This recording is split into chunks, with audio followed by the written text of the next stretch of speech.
Hey everyone, कैसे हैं आप सभी लोग। होप सो आप सभी लोग बहुत ही अच्छे होंगे। हमने जो है वो क्लास 10th की सीरीज़ स्टार्ट की थी इंग्लिश के अंदर, जिसमें हमने जो चैप्टर लेटर टू गॉड है, फर्स्ट चैप्टर हमारा इंग्लिश क्लास 10th का, वो हमने कंप्लीट किया 2 पार्ट्स के अंदर। आज जो है हम स्टार्ट कर रहे हैं चैप्टर नंबर 3 से, which is 2 stories about flying. ये जो चैप्टर है बेसिकली वो 2 पार्ट्स में डिवाइडेड है। जो इस चैप्टर का फर्स्ट पार्ट है वो है हिज फर्स्ट फ्लाइट।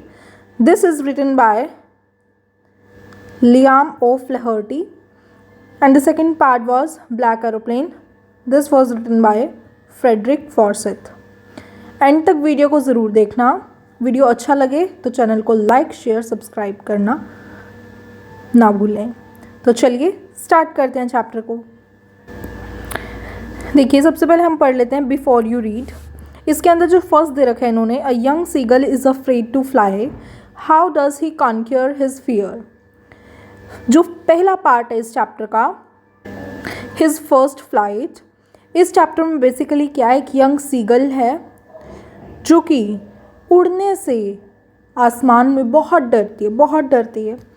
तो इस चैप्टर में, इस पार्ट में हमें बेसिकली ये पता चलता है कि वो अपने फियर को, अपने डर को, मतलब डर को एक साइड रख के कैसे वो आसमान में उड़ेगी, एक खुले आसमान में। वो बहुत ज़्यादा डरती है फ्लाई करने से। उसे फ्लाई करते वक्त काफ़ी डर लगता है। उसका ब्रदर, उनके सिस्टर, मदर, फादर सब फ्लाई करते हैं बट वो नहीं करती। उसको बहुत ज़्यादा डर लगता है। तो वो अपने फियर को कैसे कॉन्क्योर करेगी, तो अभी फर्स्ट पार्ट में हम यही पढ़ते हैं। तो चलिए स्टार्ट करते हैं हमारे चैप्टर से। His first flight. The young seagull was all alone his ledge. जो यंग सीगल थी वो अपनी लेज के ऊपर अकेली ही थी। लेज क्या है यहाँ पे आपको मेंशन किया हुआ है। जो मैंने हाईलाइट कर रखे हैं वो मैंने आपको बता रखा है। जो हाईलाइटेड पार्ट है उसका मैंने या तो साइड में मीनिंग लिखा होगा या फिर साइड में मीनिंग आपकी बुक ने मेंशन किया होगा, ठीक है। सो ताकि आपको दिक्कत ना आए इसलिए। तो लेज का मीनिंग यहाँ पे लिखा हुआ है, a narrow horizontal shelf projecting from a wall or a cliff. Cliff होता है यहाँ पे ऊंची खड़ी चट्टान, यानी कि very steep area of rock. जो खड़ी चट्टानें होती हैं उनको हम क्लिफ कहते हैं। तो जो यंग सीगल थी वो उस ऊंची खड़ी चट्टान पे अकेली थी, उसके साथ कोई भी नहीं था।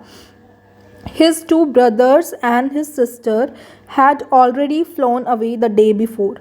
जो उसके 2 ब्रदर्स थे, 2 भाई थे और सिस्टर थी, वो ऑलरेडी ही उड़ चुके थे अ डे बिफोर, ठीक है। He had been afraid to fly with them.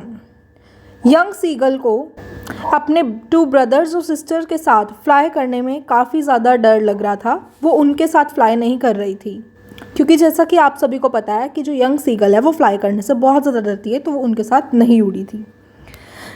Somehow, when he had taken a little run forward to the brink of the ledge, attempted to flap his wing, he became afraid. देखिए, जैसे ही जो young seagull थी, when he had taken a little run forward to the brink of ledge, यानी कि जैसे ही वो उस चट्टान के, मतलब चट्टान पर गई, आगे तक गई, तो वो क्या हुआ, उसने अपने विंग्स को फ्लैप करने का अटेम्प्ट किया, यानी कि अपने विंग्स फ्लैप करने की ट्राई की और उसके विंग्स फ्लैप नहीं हुए तो वो काफ़ी ज़्यादा अफ्रेड हो गई, काफ़ी ज़्यादा डर गई। क्योंकि जैसा कि आप सभी को पता है कि वो फ्लाई करने से बहुत ज़्यादा डरती थी, ठीक है। तो जैसे ही उसने ट्राई भी किया आगे जाकर थोड़ा उड़ने का, तो वो बहुत ज़्यादा डर गई और वो फिर से डरी ही रह गई। Then the great expanse of sea. Expanse होता है वाइड कंटिन्यूअस एरिया। देखो यहाँ पे आपको दिख रहा होगा, मैंने यहाँ मेंशन किया हुआ है वाइड कंटिन्यूअस एरिया, यानी कि चौड़ा। वाइड होता है चौड़ा, कंटिन्यूअस एरिया था सी का। Stretch down beneath and it was such a long way down, miles down. He felt certain that his wings would never support him. जो यंग सीगल थी वो काफ़ी ज़्यादा डर गई थी कि जो उसके विंग्स हैं, जब उसने अपने विंग्स को फ्लैप करने का ट्राई किया तो उसके बाद से वो काफ़ी डर गई थी कि जो उसके विंग्स हैं वो उसको सपोर्ट नहीं करेंगे। यंग सीगल का ऐसा मानना था कि जो उसके विंग्स हैं वो उसको सपोर्ट नहीं करेंगे। सो ही बेंट हिज हेड। तो उसने क्या किया, अपने हेड को बेंट किया, थोड़ा सा बेंट किया and ran away back to the little hole under the ledge, और वो वापस से जो लेज के अंदर एक छोटा सा होल बना हुआ था वहाँ पर चली गई।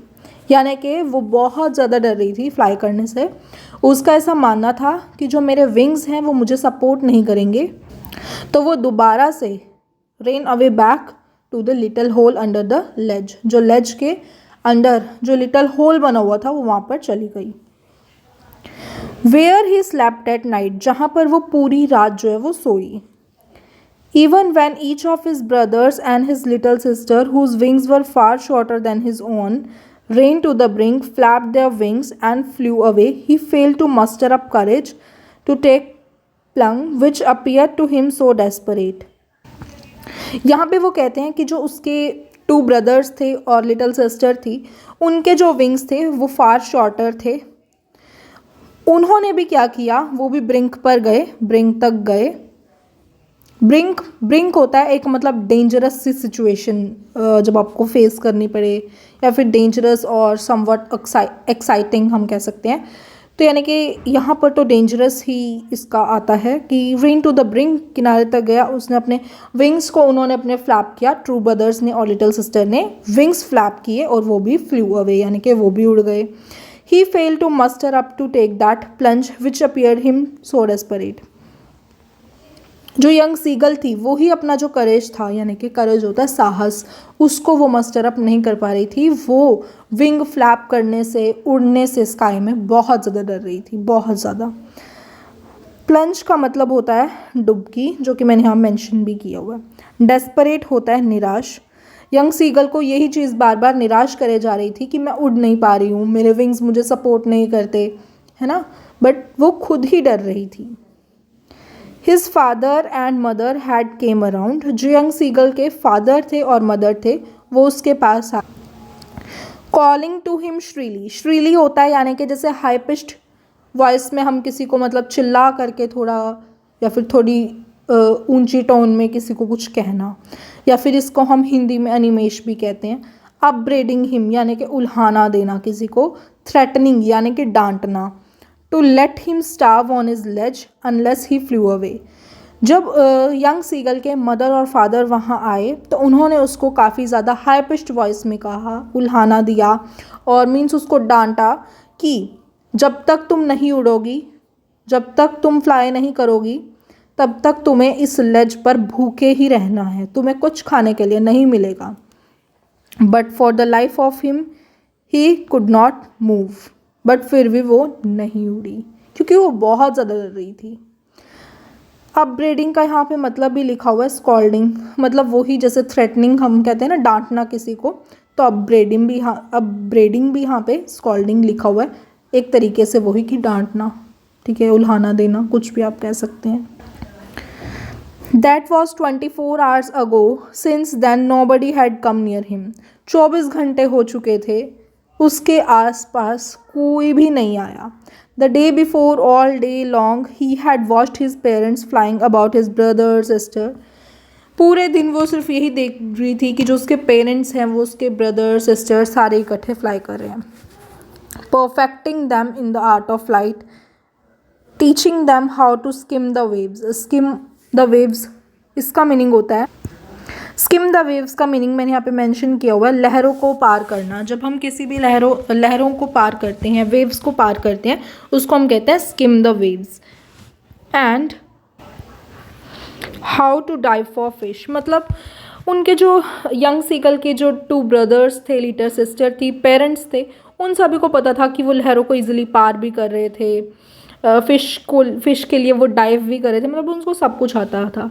ही had in fact seen his older brother catch his first herring and devour it. उसने इनफैक्ट जो उसका ओल्डर ब्रदर था उसको भी देखा कि वो सबसे पहले तो था हेरिंग। हेरिंग क्या होता है, हेरिंग का मीनिंग इन्होंने मेंशन किया हुआ है, a soft finned sea fish. देखिए हेरिंग का मीनिंग होता है soft finned sea fish. Devour का मीनिंग होता है to eat something quickly because you are very hungry, मतलब एकदम से किसी चीज़ को खा जाना क्योंकि आप बहुत ज़्यादा भूखे हो, उसका मीनिंग होता है डेवियर। जो भी मैंने यहाँ पे हाईलाइट कर रखे हैं उनका मीनिंग मैंने साइड में मेंशन किया हुआ है या फिर आपकी बुक ने मेंशन किया हुआ है, ठीक है। तो मुझे लगता है आपको यहाँ तक क्लियर हो गया होगा। Standing on a rock while his parents circle around raising a proud cackle, यानी कि जो उसके पेरेंट्स थे वो मतलब सर्कल बना रहे थे। प्राउड कैकल होता है यानी कि ज़ोर ज़ोर से हंस रहे थे, सर्कल में खूब मज़े कर रहे थे स्काई में। And all the morning And all the morning, the whole family had walked about on a big plateau midway down the opposite cliff, taunting him with his covered eyes. सुबह के time all the morning जो उसकी पूरी family थी वो big plateau पे गई, down the opposite Cliff, Cliff का मतलब मैंने आपको पहले भी बताया था, ऊंची खड़ी चट्टान, taunting him with his covered eyes. Covered eyes का मीनिंग होता है कि मतलब जैसे साहस की कमी, मतलब जैसे कोई पर्सन ब्रेव नहीं होता, उसके अंदर कमी होती है, उसके अंदर करेज नहीं होता, तो वही सेम जो था वो यंग सीगल के साथ हो रहा था। वो फ्लाई करने से बहुत ज़्यादा डर रही थी। तो मुझे लगता है कि यहाँ तक आपको क्लियर हो गया होगा कि उसके पेरेंट्स, लिटिल ब्रदर, सिस्टर सभी फ्लाई कर रहे थे, बट वो फ्लाई करने से बहुत ज़्यादा डर रही थी। आगे का चैप्टर हम करेंगे नेक्स्ट वीडियो में। अगर आपको वीडियो अच्छा लगा हो तो प्लीज़ चैनल को लाइक कीजिए, शेयर कीजिए, सब्सक्राइब कीजिए, कमेंट्स कीजिए। मिलते हैं आपसे नेक्स्ट वीडियो में, मिलती हूँ सेकंड पार्ट में इसके। Thank you so much.